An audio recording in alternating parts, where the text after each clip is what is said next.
in the car. I picked the kids up from school. They're 1 day a week school. The rest of the time they're with me, of course. Say hi, guys. Hi. How's your day? Great. It was great. We had a very merry birthday party and I got a whole bunch of stuff.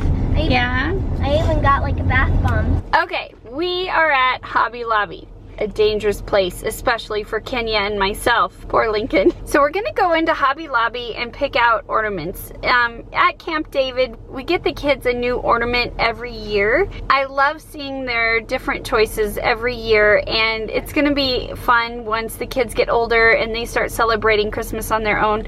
They will have a box full of ornaments for us to turn over to them, and that way they can start their own traditions in their house. So, are you guys excited? Yeah! Look at this thing, Mom. Uh-huh. You were a flamingo for Halloween. That would be funny. I think I'm gonna get this one. So why do you like that one? It's big and poofy. It's what? It's big, pink, and poofy. Big, pink, and poofy. I love it. Okay, this one's mine. What'd you find, buddy?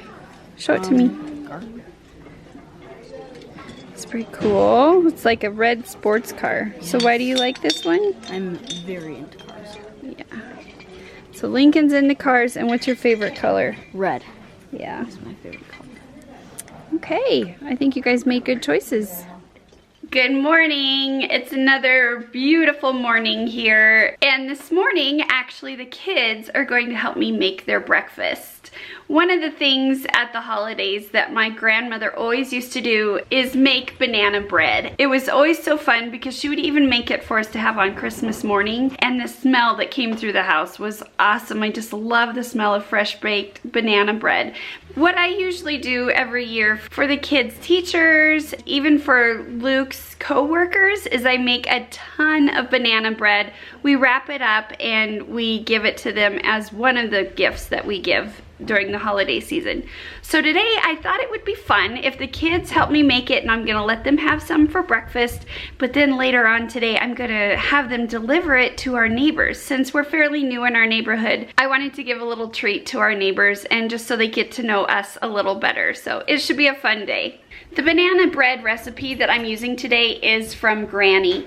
And like I said, she would make this all the time on the ranch. I loved walking into her kitchen and smelling the fact that she had been baking banana nut bread.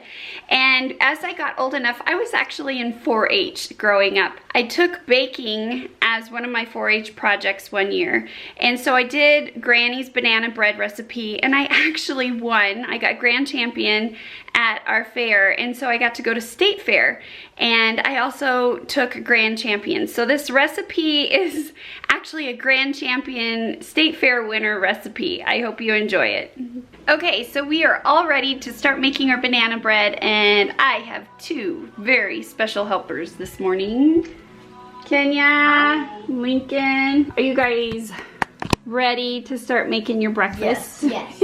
Do you think you can wait until it's done baking? I think so. Okay. The first thing that I do before I start making this banana bread is you need to preheat your oven to 325 degrees, and your bread pans, I am using Granny's old bread pans, but you need to grease and flour your bread pans, and that's what I've done here.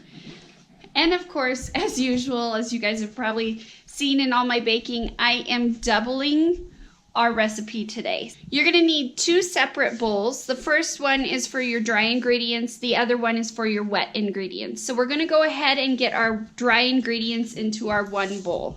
So we're gonna add our flour. And in this recipe, it calls for 2 cups flour, and then it says -2 tablespoons. And this is, once again, Granny's cooking, and I just follow it to a T. So what you do is go ahead, put your 2 cups flour in the bowl, and take out 2 tablespoons. You'll take out 2 tablespoons, and yes, I level it off. So we'll take 1, 2. So yes, this is what it means, -2 tablespoons. After the flour, you're gonna add your baking soda. Good. So Lincoln's gonna add the 1 teaspoon salt. Good job. Maybe a little salty. Okay. So Kenya, are there any more dry ingredients that we need to add? Look in the directions down here. and walnuts in a bowl. This recipe does call for walnuts. I'm not putting the walnuts in today because I don't know if any of our neighbors have any nut allergies, and I still want them to be able to enjoy the bread. So we are going to leave the walnuts out, but if you like walnuts, I highly recommend putting them in. It gives it a texture, but the taste is really good too. So the next thing we're going to do, baking with Kenya and Lincoln here, is we're going to sift, okay? So guys, we have put this in my sifter, and Kenya's going to sift for a minute. Just keep it over. There you go. Oh wow, it's like powder after you sift it. It's beautiful. It's like snow. We need jingle bells to go with this, huh? Good job, Lincoln. If it's easier, sometimes you can put your hand on one side, and there you go. Just keep it in the bowl. Can I sift some more? Hold on. All right. Now let Kenya try a little bit.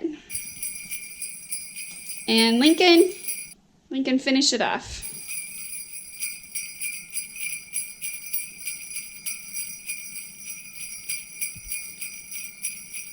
Good job, guys. Do you guys think you're going to make this for your families? Yes. Yeah. Lincoln, what's it? your memory? No. What's your memory about banana bread so far when Mommy's made it? What do you think when you hear banana bread? Just has so much taste in it. It's amazing. Kenya, what do you remember about banana bread? What's your memory? Sometimes you'd send it to school with us before we were homeschooled. Uh-huh. And we'd just be like, yes, Mom sent banana bread in our lunch. And who would you give it to, though, also? Because I would also send it to you to do what? Give to our friends. Teachers, right? Once you get all the dry ingredients sifted into the bowl, now we're going to handle our wet ingredients. And since this is banana bread, what I love about this is the fact that if you have ripe old bananas in your house, this is a perfect use for them. And we just happen to have some bananas that went ripe, so this is perfect timing. So now we're going to add our wet ingredients into our other mixing bowl. So the first thing you want to do is peel and put the bananas in your mixing bowl. Kenya and Lincoln are going to help us do that.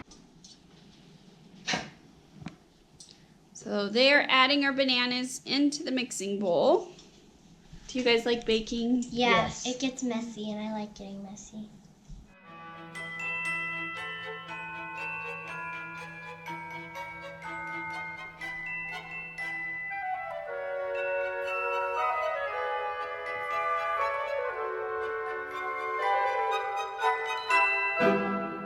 So the next thing we're going to do is mash our bananas. Lincoln, with his strong muscles, is going to start it here.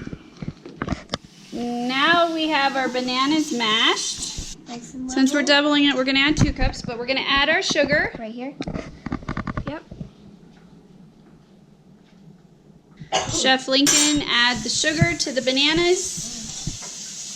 Lincoln's adding our Crisco. So Kenya will add our eggs to the rest of our wet ingredients. Sure. All right, Lincoln, what's after the eggs? Vanilla. How much? 1 teaspoon, but it's actually going to be 2 teaspoons. Because why? We're doubling it. Steady hands. Good. That's good. There's 1. Oops. Okay. So the next thing, once you get all the wet ingredients added into your mixing bowl, we're going to go ahead and mix them all together and then add our dry ingredients. Go ahead, Lincoln, turn it on gently. We're going to mix all of our wet ingredients. So once you have all the wet ingredients mixed, we're going to start adding our dry ingredients. And then we're going to mix these together, and you keep adding the dry ingredients until everything has been mixed. Okay, and now I'm just going to take a spatula and scrape down the sides and mix it a little more. Now that we have everything mixed together and you have your banana bread batter made, we're going to put it in the pans. One single recipe will either make 4 small pans like this or 1 large pan. And since we've doubled it because we're going to be giving it to neighbors later today, I've kind of got a mixture of both. Because we need to make sure the kids get some too, huh? Amen. Yeah. You don't like it when I make stuff and you don't get to eat it. Yeah, like the pecan pie, for instance. I want to eat it. I haven't tried one all season. The kids don't always get to enjoy the treats that I make because we give them away. All right, so we're gonna do this, and Lincoln, what does it tell us to do though before we put our bread in the oven? Let batter stand in pan for 20 minutes. So the main thing with this recipe is once you get the batter into the loaf pan, you need to let it sit in the pan for 20 minutes before we put it in our oven. Once the batter sets for 20 minutes, you're going to bake it in a 325-degree oven, and the bake time depends on your loaf pan size. So you want to start at 20 minutes, baking it at 325 degrees for 20 minutes, and then check on it. And the bread is done when you can insert a toothpick into the center of the loaf and it comes out clean. We are now finally ready to put ornaments on our tree. Here's our tree, but we're gonna get the ornaments on it. Zoe's laying by the fireplace. Lincoln has picked out a record for us to decorate the tree with. What'd you pick out, buddy? Mannheim steam roller. Awesome. Okay. So we are going to hang all our ornaments on our tree. This is not a small task either, and the reason being is I was given an ornament every year for Christmas when I was little by my parents and my grandparents. So I had a lot to begin with, and then we have added to them. Luke and I bought an ornament each year that we've been married, and also the kids have gotten an ornament each year. So our collection has grown and grown, and then my collection grew when my granny passed, and I got all the ornaments from her tree, and I absolutely love these. They're the antiques ornaments, still in the old box. I am so nostalgic. It's almost bad, but I love even just looking at the box that these came in. So I've got all of Granny's old ornaments. We've got some in here. I can look at each one of these and remember hanging them on her Christmas tree because she made it such a special tradition. When we would decorate the trees, she would have all the grandkids over, just like with the manger scene, and we would hang ornaments and listen to Christmas records. And I can remember with each one, she would sit there and look at it and tell us a story about it. And it's so much fun. Why don't you guys show what you guys usually start hanging on the tree first? So our Bop and Gramps, they're our grandma and grandpa, kindly gave this to us a couple years ago. And they're golden ornaments. So these golden ornaments, my Bop said that when I was a little girl, each of these ornaments reminded her of a memory that she had with me. And she gave me the tricycle one because she said when I was a little girl, I used to zoom across the street with my tricycle. Lincoln, what's that one you got? Because I used to love trains. Do you still like trains? Yes. All right, they're going to start putting all these ornaments on the tree.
Our banana bread just came out of the oven. What you want to do now is take it out of the bread pans and set it on a cooling rack and let it cool, or go ahead and enjoy it while it's still hot and fresh out of the oven. Here's the moment that Kenya and Lincoln have been waiting for. We're gonna go give them some warm banana bread. They were working hard decorating the tree. Grab a piece.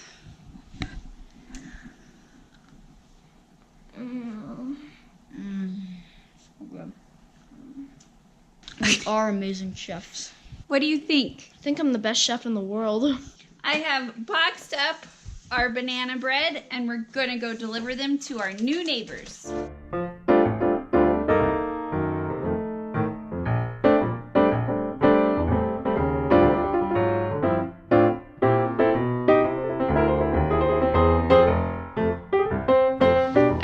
Hope that you guys enjoy the banana bread recipe if you decide to try it. It's brought lots of memories to our house and it's something that we really enjoy. We just want to wish you a Merry Christmas and Happy Holiday Baking from Camp David.